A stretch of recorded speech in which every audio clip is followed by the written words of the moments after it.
In the spring of 1943, the North Atlantic lay under a gray sky that looked as cold as the water beneath it. The destroyer USS Stockton rolled through the swells, escorting a slow-moving convoy of merchant ships carrying fuel, ammunition, and food to Britain. The men aboard had grown used to the endless monotony of the ocean, the hiss of wind against steel, the groan of metal as the ship rose and fell, the distant hum of engines. But all of that vanished the moment the sonar operator leaned toward his headset and stiffened. His hand shot up. "Contact! Bearing 210, faint but steady." The bridge fell silent. The officers glanced at one another. They all understood what those few words meant. Somewhere below them, in the black water, a German U-boat was stalking the convoy, waiting for its moment to strike. The captain stepped forward, his voice low, steady. "Mark the bearing, slow to 10 knots. Keep the convoy moving. All hands to anti-submarine stations." The ship changed in an instant. What seconds earlier had been a routine escort became a hunt. Every man knew that a U-boat could fire torpedoes without warning, and a single hit could split a freighter in half or send their own destroyer to the bottom. But the crew also knew that the one advantage they held was sound, the echo of their sonar, the heartbeat of the enemy submarine. If they could keep that contact alive, they had a chance. In the sonar room, the operator followed the faint returning ping, tracing the target as it glided through the deep. The screen showed nothing but darkness, yet each tiny echo revealed something: the direction the U-boat was moving, the distance, the angle of its turn. In this room, the war felt close, so close that even a whisper seemed too loud. The operator spoke again. Contact, turning slowly, speed decreasing. They knew what that meant. The U-boat had heard them. It was trying to slip beneath the convoy, creeping deeper, lowering its engine noise, reducing its signature, trying to become invisible. The captain ordered the ship to accelerate. The destroyer surged forward, cutting through the water, unafraid of revealing itself. Above deck, sailors ran to their stations, manning the depth charge racks, checking fuses, adjusting firing mechanisms, securing lines. The wind whipped through their jackets, but no one noticed. They were listening to the ocean, waiting for the next command. Then something happened that every sailor dreaded. The sonar tone stuttered, grew faint, then vanished. Entire compartments felt the sudden emptiness. The operator struck the dial, adjusting settings, trying to reacquire the target, but the ocean returned only silence. A few seconds of silence at sea could feel like minutes. Minutes could feel like hours. Men clenched their fists, staring at the floor, knowing that in those seconds the U-boat might be turning, preparing to fire a torpedo straight into the destroyer. They all knew the stories: destroyers ripped open by shockwaves, men thrown across decks, engines shattered, bulkheads crushed. In anti-submarine warfare, losing the contact meant losing control. The captain stood rigid, jaw set, eyes locked on the sonar compartment. The operator finally spoke again. "Faint, trace, bearing 205, engines off." The Germans had cut power, sinking deeper, letting themselves drift silently. It was a dangerous tactic, but an effective one. The ocean hid them. The destroyer pressed forward, engines humming louder, bow slicing through the waves as if trying to force the sea to give up its secret. The men on deck felt the shift, knew the hunt had resumed, but no one celebrated. Keeping a contact was only the beginning. Depth charges were the end, and between those two moments lived terror. The destroyer closed distance, tracking the faint echo. The ocean around them felt colder, the sky lower, the wind sharper. The operator spoke again. "Stronger contact, bearing steady, range decreasing, target depth 150 meters. That was close enough. The captain lifted the receiver, his voice a calm that steadied the entire ship. "Prepare to attack." The ship shuddered with a sudden increase in power, the bow rising slightly as the engines roared. Men braced themselves, gripping railings, boots planted wide. They all knew what came next. They were about to approach what they called kissing range, where the distance between their ship and the enemy below would be so small that if their own depth charge detonated early, the blast could snap their bow in half. At 50 knots of wind, with freezing spray hitting their faces, they leaned into their stations, ready for the order. The ocean no longer rolled beneath them, it waited. The convoy faded behind them, the world shrinking to one destroyer, one submarine, and a patch of gray water where death swam hidden. The captain watched the sea, eyes narrowed. "Sonar, give me final bearing."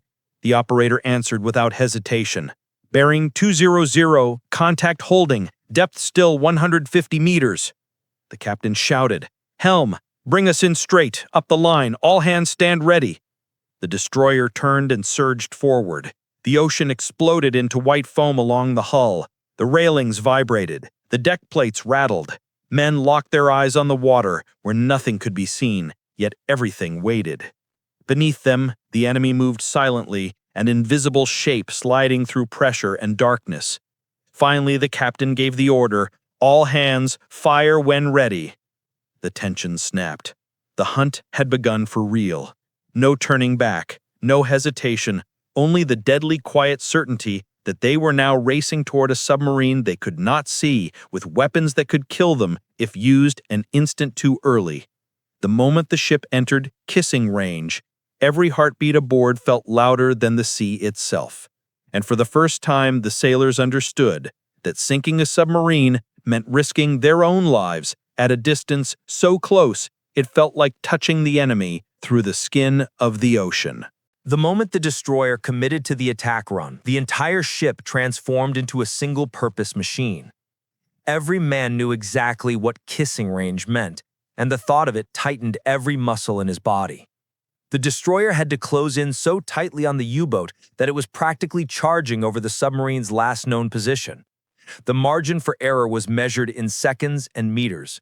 One wrong calculation, and the blast from their own depth charges could break their keel or flip them sideways like a toy boat in a bathtub. Above deck, the wind whipped across the steel plates, stinging exposed skin with cold salt spray.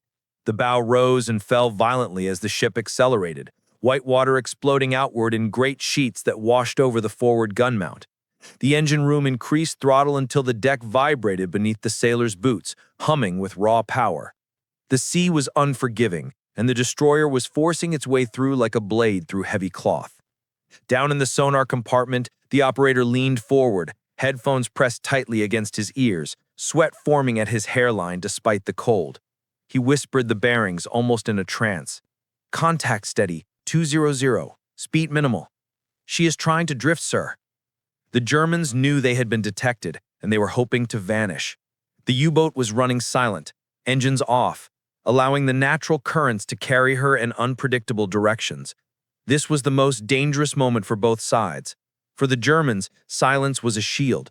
For the Americans, silence meant the target could disappear at any moment. The captain stood behind the sonar operator, eyes locked on the rolling trace chart, adjusting his own internal map of the battlefield. He understood that the sonar echo was not a picture, but a heartbeat, a faint pulse of sound bouncing off steel hundreds of feet below. If that pulse vanished, the hunter would become the hunted. The operator's voice rose again, stronger now. "Target depth increasing, 170, 180. They are diving, sir." The captain turned to the helmsman. "Steady as she goes, bring us right over their last course." The destroyer leaned into the turn, the hull groaning softly as it shifted against the weight of water. The sailors on deck braced against the railings, their eyes scanning the surface for any sign of a periscope, wake, or the shimmer of oil. But the sea revealed nothing. The ocean looked empty, flat, and calm, its silence mocking the danger hidden beneath. The death charge crew waited at their stations, standing beside rows of cylindrical steel bombs, each one capable of releasing enough pressure to crush a submarine like an eggshell. One sailor checked the fuse settings again, his hands trembling slightly as he aligned them to the correct depth, 180 meters. The senior gunners made step beside him, gripping his shoulder. "Nobody touches these again. No mistakes, not this close." Every man understood why. They were approaching the range where an early blast would rip into their own hull. The men called it kissing range, because at that distance, it felt like they were close enough to kiss the enemy through the waves. The ship's loudspeaker crackled. "Attack run commencing. Stand by." To the crew, the words felt heavy, like a final warning.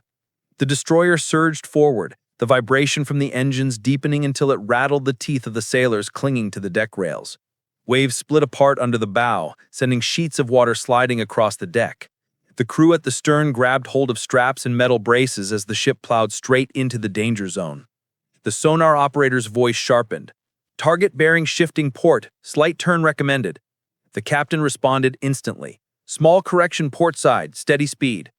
The destroyer adjusted course, gliding directly above the U-boat's last known path. The tension became so thick that no one spoke. No one breathed any louder than necessary. Every man listened to the ocean, the wind, and especially the faint hum of the sonar. The operator muttered, "Contact shallow, change, watch for maneuver." He sensed something, the small distortions in the echo pattern that hinted at movement. The U-boat was adjusting depth or angle, but he could not be certain. The captain made his decision. "Release pattern 1. The order crashed through the ship. Everyone moved. A sailor yanked the pin on the first depth charge, sending the heavy steel cylinder rolling down the chute and into the churning wake. Several more followed, tumbling off both sides of the stern. Each charge hit the surface with a hollow splash, then plunged down, disappearing into the dark. For a brief moment, nothing happened. The crew gripped the railings, feeling the destroyer surge forward, pulling away quickly to avoid the shockwave. Then, the ocean erupted. A massive, muffled blast shook the entire ship, followed by another and another. The deck buckled slightly under the force. The steel plates vibrated violently. Water geysers rose behind them, lifting white columns into the air and raining down in sheets. The destroyer rocked sideways under the pressure, the bow dipping sharply before rising again. A few men fell to their knees, gripping the deck as the tremors surged through the steel under their feet. A gunner at the aft station shouted over the roar. "Feels like she is tearing herself apart." The shockwaves rolled under the hull with bone-shaking fury. The ocean foamed violently where the charges had detonated, boiling up from the deep in swirling white clouds. The captain held the railing, knuckles whitening, eyes fixed on the turbulent water. They were so close to the blast that the metal beneath them seemed to ring like a struck bell. The ship groaned but held together. The worst danger had passed. But the deadliest part was still ahead. Silence. The sonar room reported no contact, no echo, no heartbeat. Only the vast quiet of the Atlantic.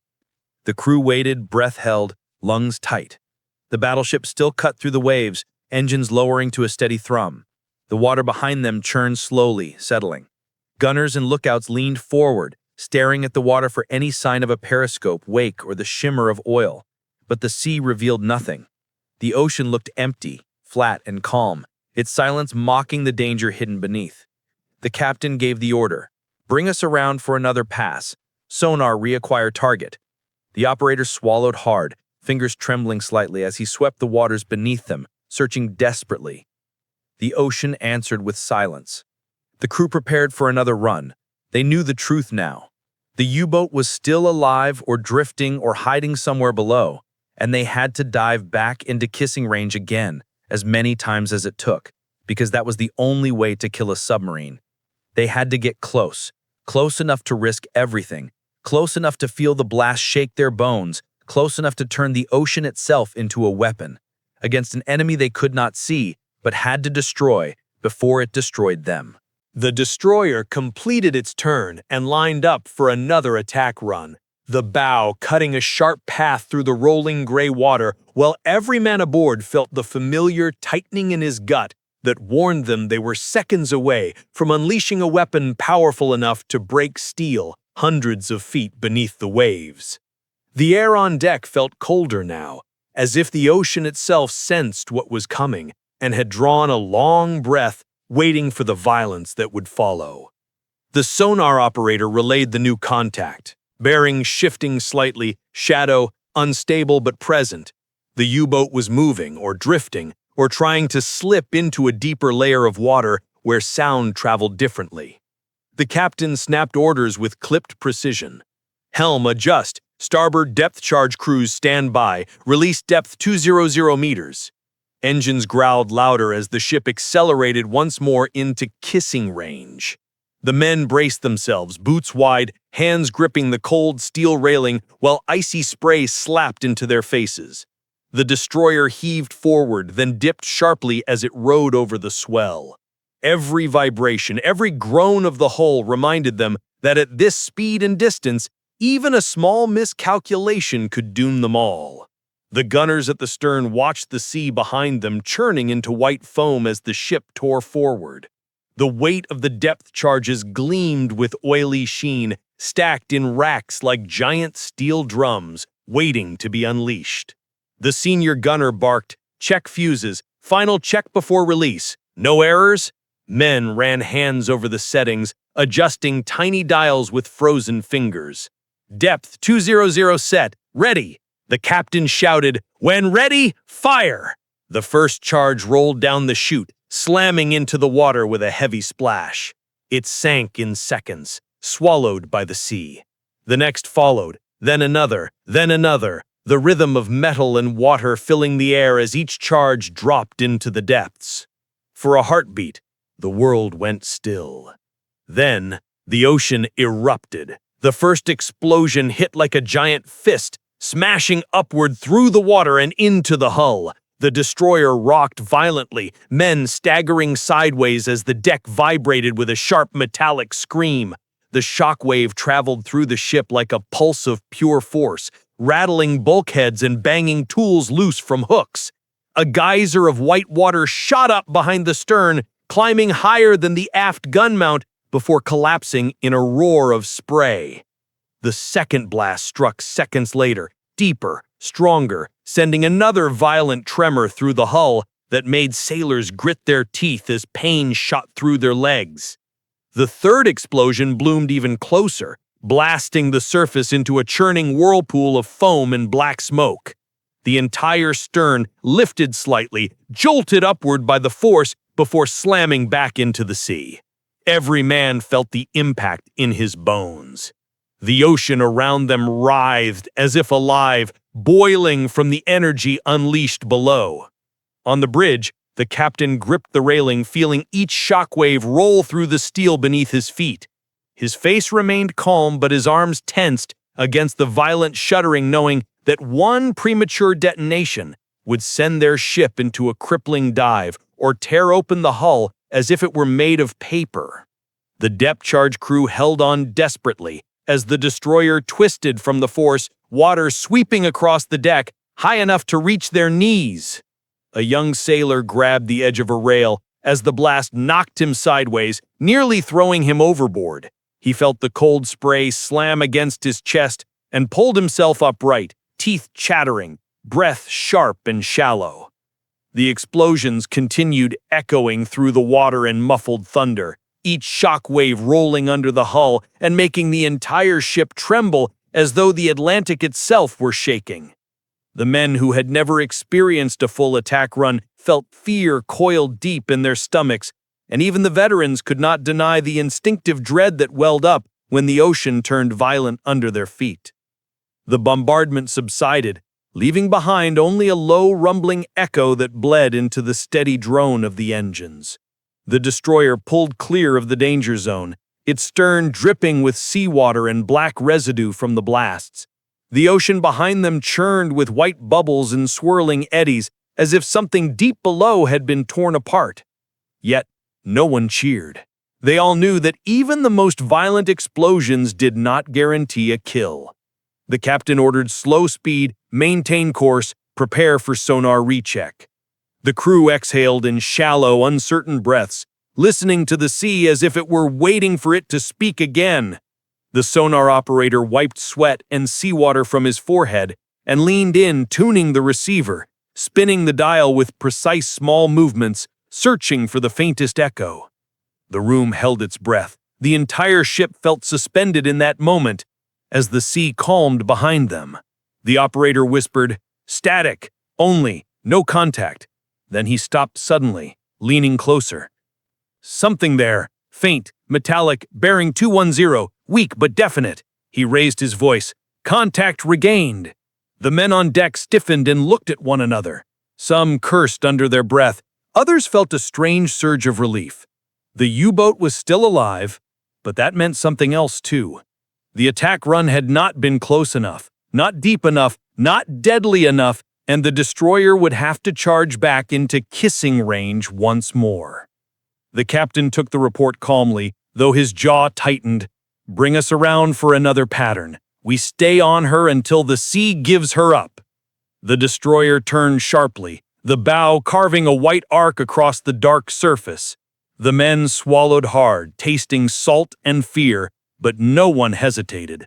They returned to their stations, gripping rails, resetting fuses, bracing muscles aching from the last shockwave. The ocean had not yet yielded oil, debris, or wreckage. The fight was far from over. The U-boat was wounded, or maneuvering, or hiding in the cold black layers beneath them, waiting for its chance to strike back. The destroyer gathered speed, engines roaring once more as it surged toward the next attack run. And every man aboard knew what it meant. They were heading back into the mouth of danger, toward the same deadly dance where the line between hunter and hunted was thin enough to drown a ship in seconds. But that was the reality of the Atlantic War. To kill a submarine, you had to get close. Close enough to feel the ocean explode beneath you, close enough to sense the enemy through the trembling steel, close enough for death to reach for both sides at once, close enough for the sailors to call it what it truly was: kissing range. The destroyer swung back into its turn, engines rumbling deep in the hull as the wake fanned out behind her in a wide white arc. The men on deck were still steadying themselves from the last shockwave, knees aching, arms trembling from holding on to the rails through the violent shaking. But none of them stepped back from their stations.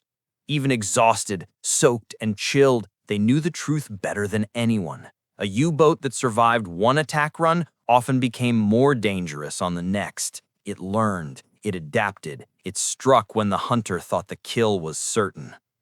Below deck, the sonar operator lowered the headphones over his ears with hands that shook only slightly. He steadied himself, then dropped into the seat. He tuned the receiver carefully, adjusting gain, depth filters, and frequency. His eyes narrowed. Contact, shifting bearing 208, faint but moving. The operator knew a drifting submarine sounded different from one trying to escape. The signature now was uneven, irregular, as if the German captain was making desperate adjustments to depth or angle, trying to break contact. The destroyer's captain heard the report and made his decision instantly. "Helm, bring us back up the line. Stay with her." Engines surged louder, shaking the lights overhead. No one questioned the order. No one needed to. The entire crew knew they were beginning a new phase of the fight, the long, brutal hunt that tested the nerves of even the veterans. The first attack had been a strike. The second would be a chase. On deck, the wind cut across the steel like a blade. Salt spray whipped across faces and stung eyes. Men blinked through it, gripping rails, tightening life jackets, and leaning into the cold force. A lookout on the bow pointed out over the whitecaps, shouting through the wind, "Nothing on the surface but churn, sir!" He meant there was no oil slick, no debris, no broken wood, but they all knew the truth. A U-boat did not die quietly. If the enemy submarine had been destroyed, there would have been signs. A bloom of oil rising from the deep, a scattering of splintered planks, a trail of bubbles. But the ocean showed nothing, only the restless, rolling, gray expanse that seemed to conceal more than it revealed. The captain stared ahead, jaw tense, then turned toward the weapons crew. "Reset fuses 220 meters. Prepare pattern 2. The depth charge team moved with mechanical precision, unlocking racks, resetting dials, adjusting charges. They did not speak except to confirm numbers and checks. Even the tough veterans felt their hands unsteady. Fatigue had set into their bones. The last run had rattled them deep. Their arms and shoulders throbbed from holding the rails through the shock. But none of that mattered. The ocean demanded absolute readiness. A single mistake could kill them faster than any enemy shell. One sailor whispered as he checked the fuse alignment again, "Do it right or die doing it." His partner nodded wordlessly. The destroyer began closing in. The bow slammed through waves at high speed, throwing sheets of icy water over the deck. The ship groaned and vibrated with every swell. The wind rose, howling across the superstructure, blowing spray into the faces of men gripping the aft rails. The sonar operator called out again, louder. "Contact! Steady bearing, increasing speed, slight dive. She knows we are coming."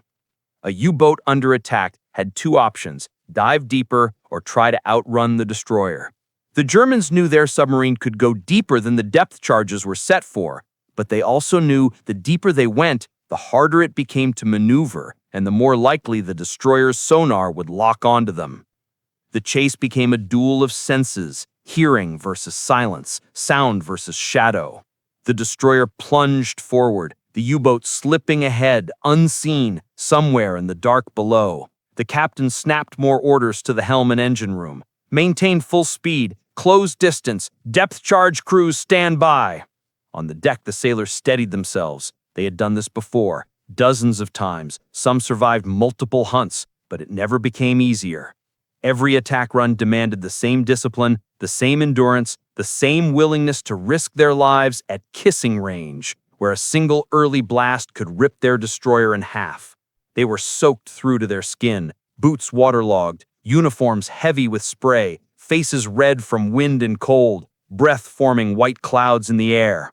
The pursuit continued for minutes that felt like hours. Sonar callouts came steadily, bearing shifting, depth increasing, drift speed changing. The U-boat was fighting to survive, twisting, turning, plunging deeper and rising again, trying to break the pattern, trying to find the gap in the destroyer's tracking. The operator sensed the struggle in the sound, the faint metallic ring of a hull under stress, the rapid adjustments in pitch when an engine sputtered back to life, then cut off again. He whispered under his breath, "They are scared. They know we are here." Hardly anyone was calm now. The tension felt thick enough to choke on. But there was something else, fear of failure. Because a wounded U-boat was the most dangerous. A submarine that escaped after a depth charge run often surfaced hours later to launch torpedoes into the convoy. They could slip behind transports, fire in the night, and vanish beneath the waves again, leaving wreckage burning in their wake. They had seen this before, had heard the stories, ships torn apart, flames rolling across the surface, men screaming for help in freezing water. They would not let this one escape. Not tonight. Not on their watch. As they approached the new attack point, the destroyer slowed slightly, aligning for the perfect run. The captain's voice boomed through the loudspeaker. "Attack point in 30 seconds! All stations prepare for release!" Every sailor braced. He could feel his heart pounding against his ribs. He could feel the icy water running down his collar. He could feel the ship trembling as the bow plowed through waves toward another deadly pass. The sonar operator called out again, louder. "Contact steady, bearing locked, range decreasing, contact level 190, steady." "Hold her steady, sir!" The captain lifted his hand. The crew braced for the violent shock of the next detonation. The ocean swelled under the bow as the ship dove into kissing range again. The order was seconds away. The U-boat was still fighting, still alive, still trying to slip back into the dark darkness of the Atlantic. But the destroyer was not letting go. Not until the sea gave up the submarine. Not until oil or wreckage rose to the surface. Not until the hunters knew with absolute certainty that this deadly game of silence and echoes was finally over. The destroyer lunged into its final attack run, engines thundering through the hull as the crew locked themselves into position. The men could feel each vibration in their bones, the deep mechanical tremor that rose through their boots and into their chests. The air was sharp with cold and diesel. The sea whipped into a frenzy around the bow, as if trying to push the ship away from the danger that waited below. But the destroyer pressed forward, refusing to yield. The sonar operator leaned in close to his console, tracking the faint return ping that marked the U-boat's last known position. His voice was steady, but his hands trembled. "Contact firm, bearing 190, depth steady, slight drift. They are wounded, sir." The captain nodded, eyes narrowing. "Helm, bring us up the line. Prepare charges, pattern 3220 meters." The destroyer lined up with measured precision, cutting through waves that slammed against the hull in heavy thuds. The men at the depth charge racks made their final checks, fingers numb from cold, adjusting fuse caps, wiping seawater from the dials. The senior gunner glared at each man. One mistake, and we go down before they do. When the order came, his voice bellowed over the storm. "Fire!" All at once, the heavy steel cylinders dropped into the sea, plummeting into the depths. The sailors braced, fists gripping the rails, shoulders set, jaws clenched. The explosions came in a chain of thunderous pulses. The first blast ripped through the water, lifting the stern upward in a violent jolt. A muffled roar echoed through the hull as plates rattled like shaken armor. The second explosion came deeper, stronger, shaking the entire ship from keel to mast. Men lost their footing, grabbing at anything bolted down. The third burst sent a plume of white water rising behind them like a geyser, the shockwave rocking the destroyer on its side before it stabilized again. For a few agonizing seconds, nothing else happened. Only the sound of the engines, only the cold hiss of wind across steel, only the crew breathing hard, staring back at the churning, roiling water behind the stern. Then everything went silent. The captain ordered engines to half. The destroyer slowed, cutting gently through the waves, leaving only a faint wake. The men gathered at the rails, dripping, soaked, hands gripping the cold metal, eyes fixed on the shattered surface behind them. The sonar operator called out nervously, "No contact, sir," repeating, "No contact." The silence was heavy, too heavy. Every sailor knew the next few seconds would reveal the truth. Victory, defeat, or the worst possible outcome, a wounded U-boat preparing to fire torpedoes in retaliation. The lookout on the port side stared into the waves, eyes narrowing against the glare. "Sir, I see bubbles." Not just the white froth stirred up by the ship, but a stream of darker, thicker bubbles rising from below. The men leaned closer, heartbeats quickening. A moment later, a slick of oil surfaced, spreading across the gray water in a thin, shimmering sheet. It expanded rapidly, pushed upward by something far below. The senior gunner whispered, "That is fuel from a cracked tank, sir." Then came fragments, first small splinters of painted wood, then a torn strip of rubber, likely from insulation or a gasket. Then more bubbles, and a darker smear of oil rising in uneven pulses. The ocean seemed to exhale. The captain straightened, arms behind his back, voice quiet but firm. Confirmed kill. The news traveled across the deck faster than any shout. Some men lowered their heads in relief. Others exhaled shakily. A few simply sank to the deck exhausted, letting the cold seawater soak into their uniforms. Their hands trembled not from fear now, but from the sudden release of tension, the end of hours spent fighting an enemy they could not see. Many expected cheering, but no one cheered. Not here. Not for this kind of victory. The men who fought submarines understood better than most that the war beneath the waves was not a clean fight. They never saw the enemy, never exchanged fire face to face, never boarded a captured vessel. They hunted shadows and destroyed them. They won by erasing something that remained invisible until its death left only oil and debris. The destroyer began circling slowly around the kill site, lookouts watching the water for any surviving sailors. There were none.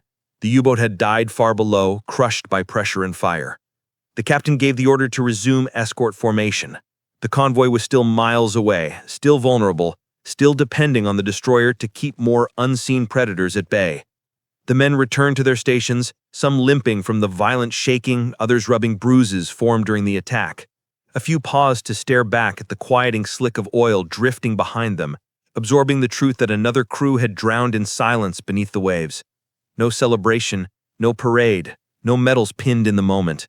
Only the strange stillness of the sea as it swallowed the last signs of the battle. A young sailor at the stern said softly, "They never surface when we get them. We never see them, just the proof that they are gone." Another replied, "That is the job. We fight what hides, and the ocean hides everything." The destroyer increased speed, engines humming steadily as she moved back toward the convoy.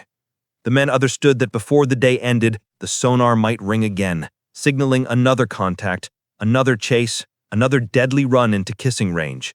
Because in the Battle of the Atlantic, victory was never final. It was only borrowed, bought one thunderous explosion at a time, with sailors who risked being as close to death as the enemy they hunted. The sea behind them grew calm again, hiding the wreck of the U-boat deep beneath its gray surface. And the destroyer steamed on silently toward its next encounter in a war where triumph lived in the thin, fragile line between sound and silence, between hunter and hunted, and between the living and the lost.